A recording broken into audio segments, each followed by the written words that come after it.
Hi guys, Cynthia here, and today you can see that I am getting rid of all of the annuals from the window box. They were all grown from seeds, so I'm really excited about that, and I think they were beautiful. I'll pop up a picture so you guys can see how it looked. And I've learned a lot of things this season. I learned that I have to read all of my seedling packages. Everything in this window got extremely tall, too tall, if you ask me. And if there were any heavy gusts of winds or anything like that, it would kind of fall over. So I am going to put another picture here so you can see how gorgeous the hydrangeas were. Now they're just so crispy and brown. Just a few frosts, the damage a few frosts can do. It's really, really sad. They were really pretty and like this kind of like dark, kind of ashy pink, and now they're just brown and yucky. And this is how you know like this season is turning. But anywho, I learned that I have to read the back of the seed packages, make sure that I don't grow anything too tall on my window boxes anymore. I mean, I liked it tall, but I cannot do zinnias again. The zinnias fell over, and they would fall over all the time. It was like not a good look. So every year I normally hold on to some kind of an annual. Last year I wintered over my begonias, and this year I am going to winter over these sedum. These are the proven winter sedum, and they are so beautiful. And I have an idea for next year. I'd like to line the entire front of all of my window boxes, or at least these two. And I love what they started to look like when they were just like spilling over these containers. I did put these sedums in a little late in the season. They would have been much more bigger, to be honest, had I put them in the beginning of the season, but I did not.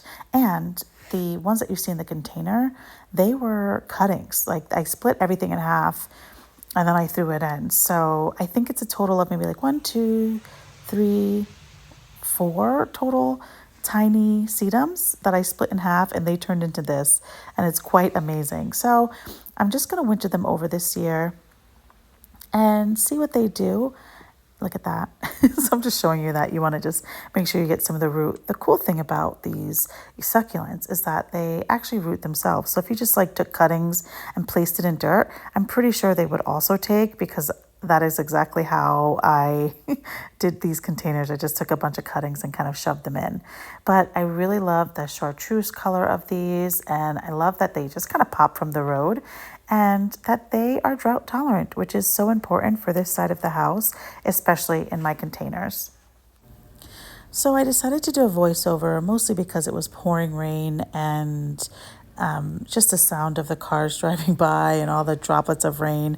I just thought it would be really distracting. Although now you can hear my washer going, so I don't know what's worse. So sorry about that.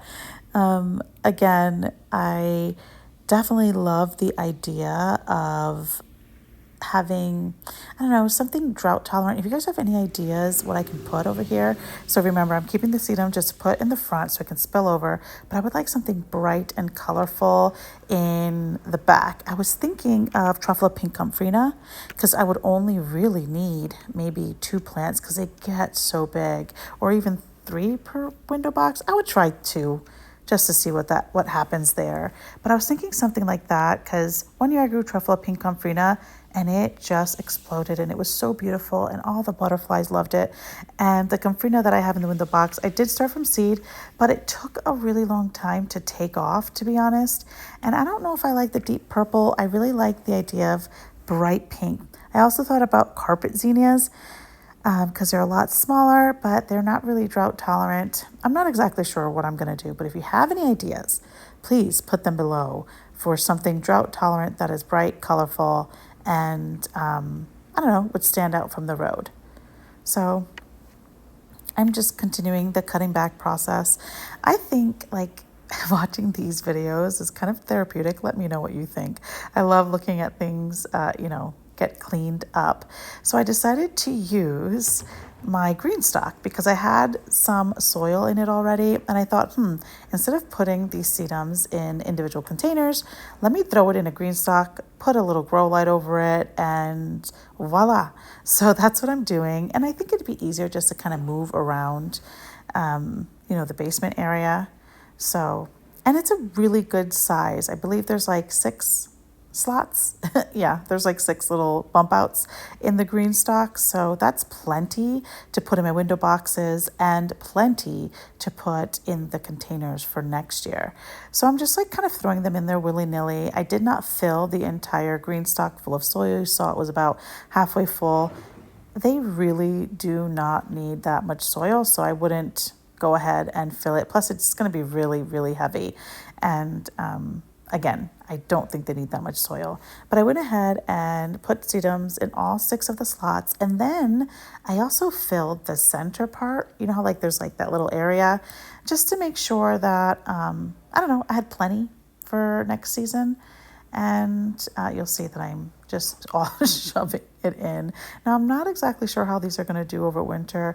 I think if I keep cutting them back and keeping them under a grow light, that they'll do well. But I will definitely keep you guys posted throughout, the winter months, and maybe every month I'll show you how that goes.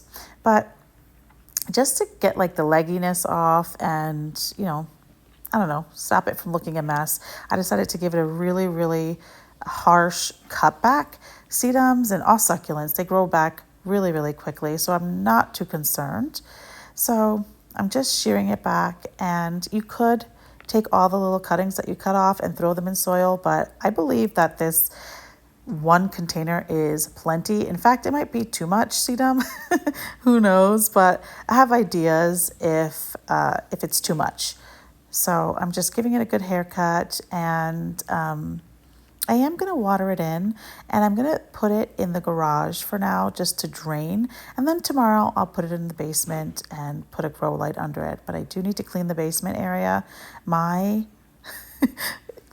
growing space is such a mess. So maybe we'll do something like that together. Let me know if you want to see a video of me cleaning my seedling area, but it really needs it. And it's going to need it here soon because I think we start our first seeds in January. Oh my goodness. Yeah, that's wild. Which reminds me, I have to go seedling shopping. So don't forget, guys, go shopping for seeds because a lot of these places that sell seeds take forever to ship. And, you want to make sure you get what you need.